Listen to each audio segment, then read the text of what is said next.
The way to survive is being really, really good, differentiated, but having a plan that's going to be able to duplicate your business every single day. Is this a good time to talk about the business plan? Yeah. So what I typically do is I think, how many speeches do I want to do on a monthly basis?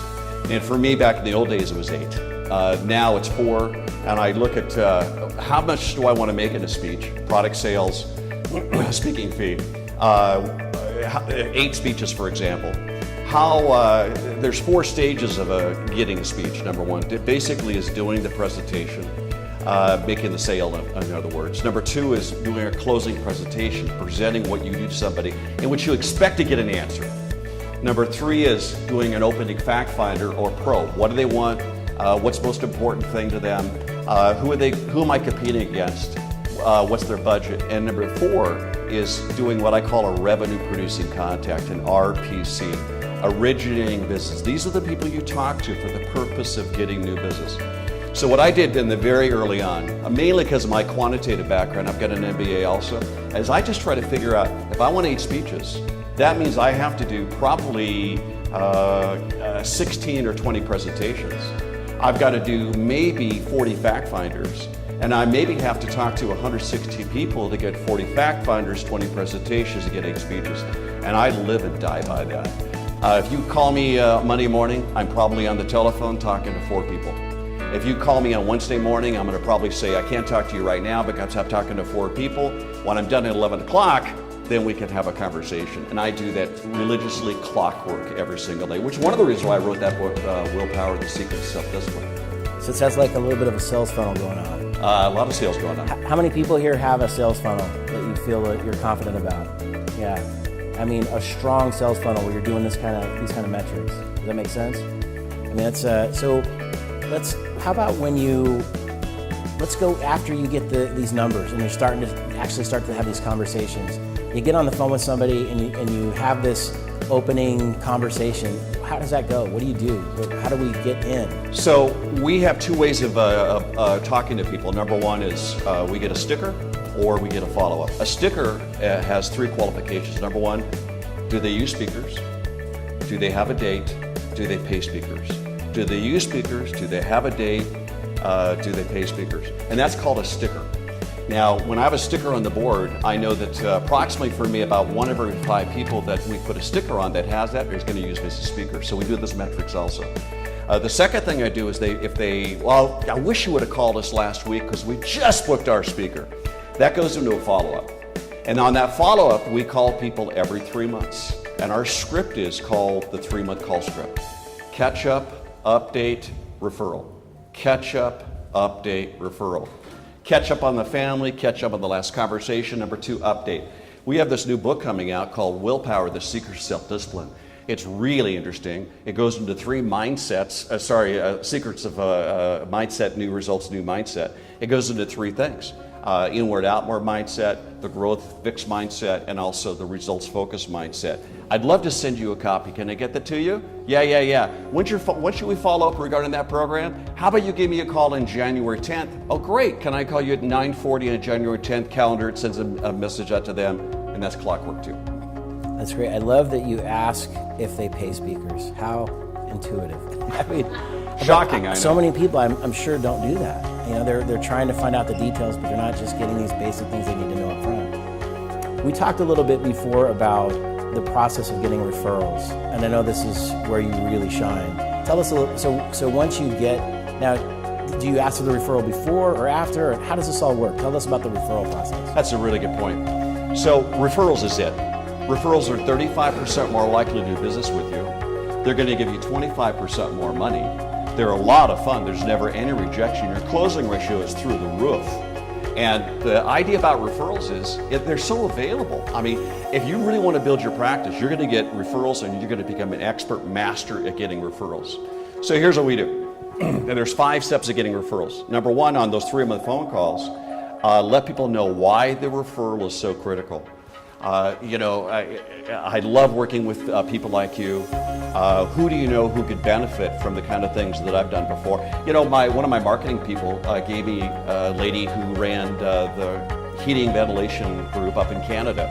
And first time I ever talked to her. And I said, who do you know that is in your business that I should be talking to? She gave me 3 people on the spot, and she was a prospect, not even somebody that had used me to speak yet.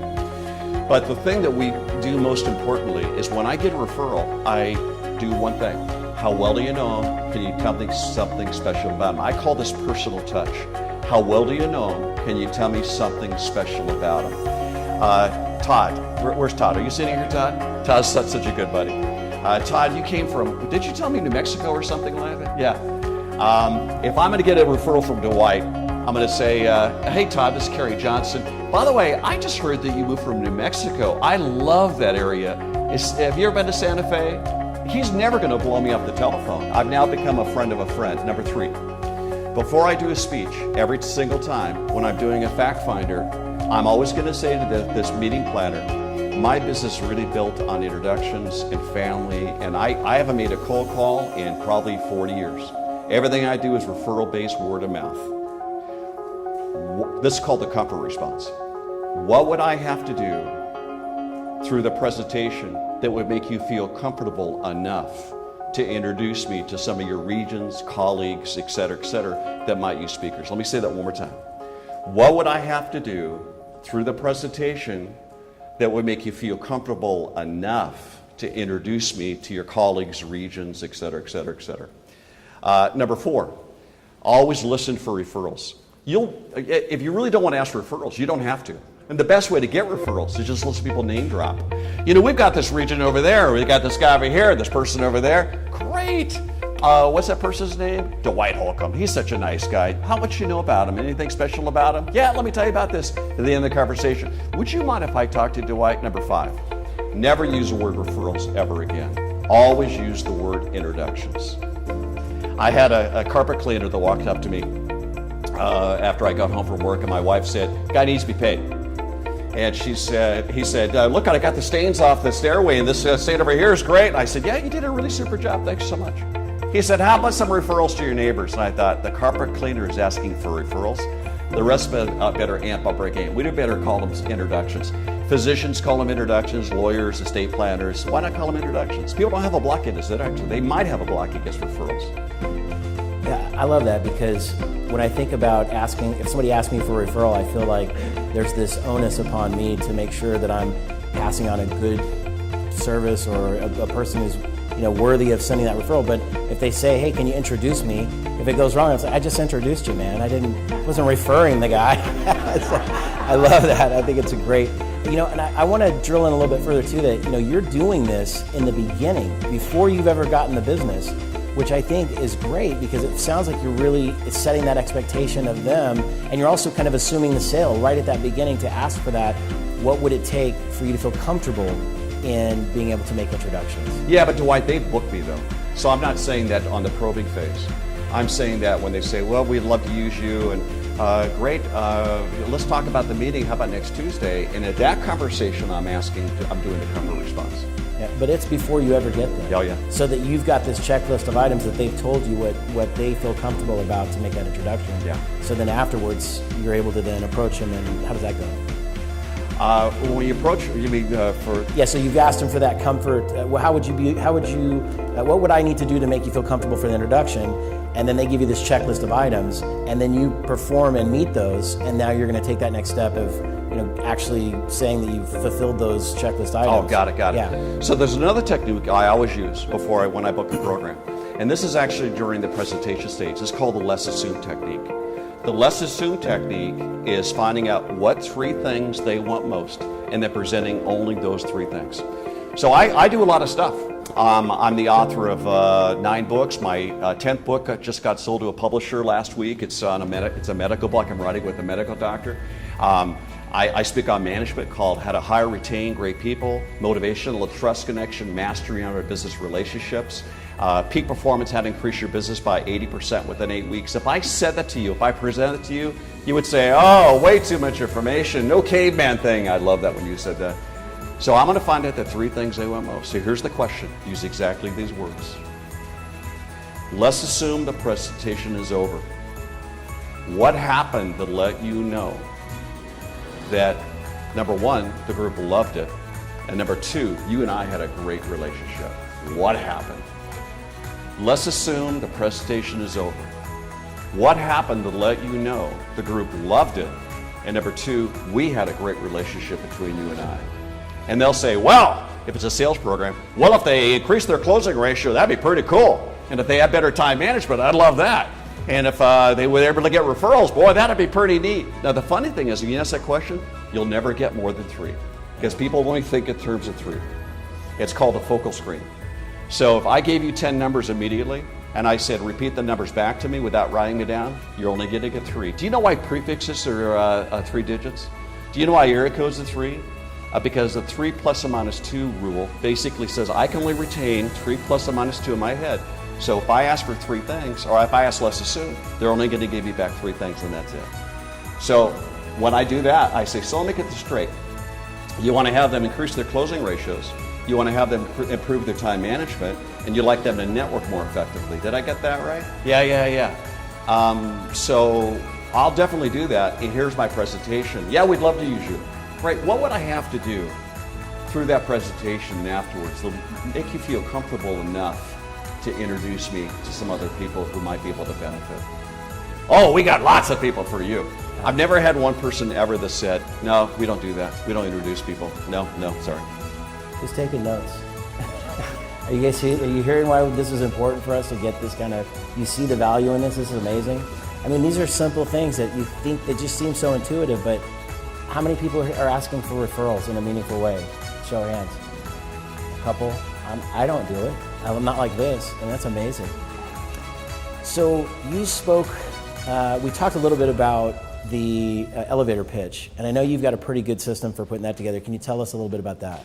Well, I think it's better as a part of the referred lead steps, because we're limited on time. Should we incorporate it? Yeah, we've got... Conflate it? Yeah.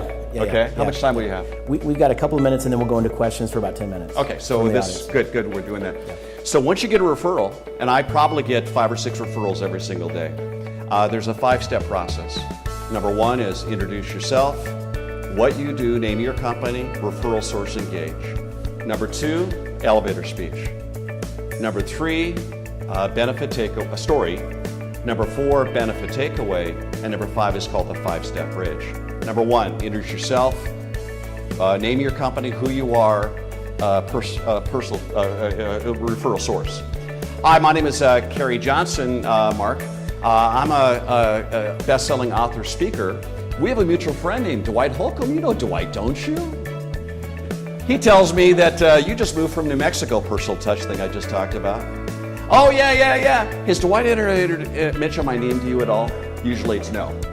Can I do a quick elevator speech? Elevator speech has 3 parts. Number 1, let people know who you are. Number 2, 3 things that you do better than anybody on the face of the earth. Number 3, story. Number 4, takeaway. And number 5, the 5-step bridge. So let's go to that. Well, can I just do a quick elevator speech? Yeah, that'd be great. Well, I'm a best-selling author. I'm an MBA, PhD level business psychologist, and I do 3 things. Number 1, I help people increase their business by 80% within 8 weeks. Number 2, I'm able to help people improve their productivity or referrals, whatever I think the benefit is right there. And number 3, I do it in a way that keeps people laughing, engaged, participatory.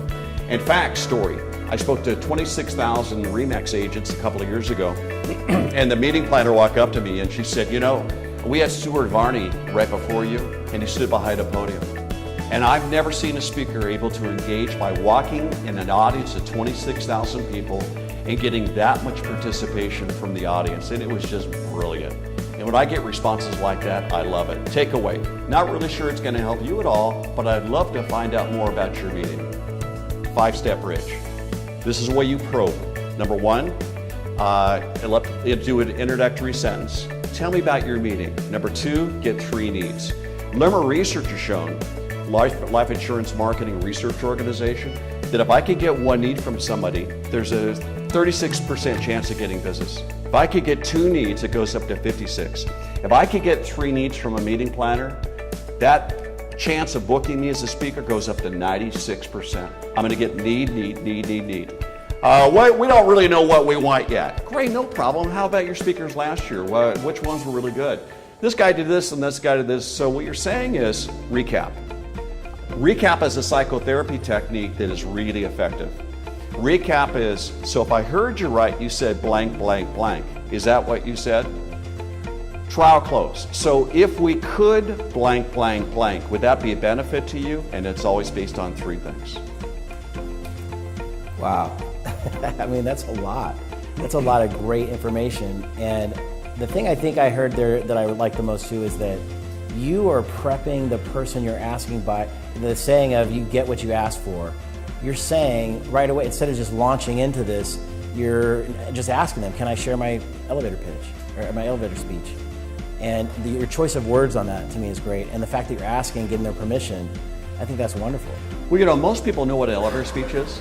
And most people think I'm no good at it, but I'd love to learn something. So here's a guy offering to do an elevator speech, and he's going to label it. Can I do an elevator speech for you? It's unexpected. The other thing that I hear you doing a lot of that I love is that it's so hard. We all have this tendency to get on the phone and we want to share all these things that we are and that we want to let them know how great we are so that they'll hopefully book us. And what you're doing here is you're finding out from them, you're asking them a lot of questions. This consultative selling approach, it's all throughout what you're doing. And I love that because you're learning their needs so then you can then position yourself for what fulfills what they're asking for. So I think that's fantastic. Yeah, they don't care who I am, they don't care what I do, but they do care about what their needs are and how I can satisfy them. All right, it's kerryjohnson.com. Let's give them a really nice thank you for being here. Thank you so much.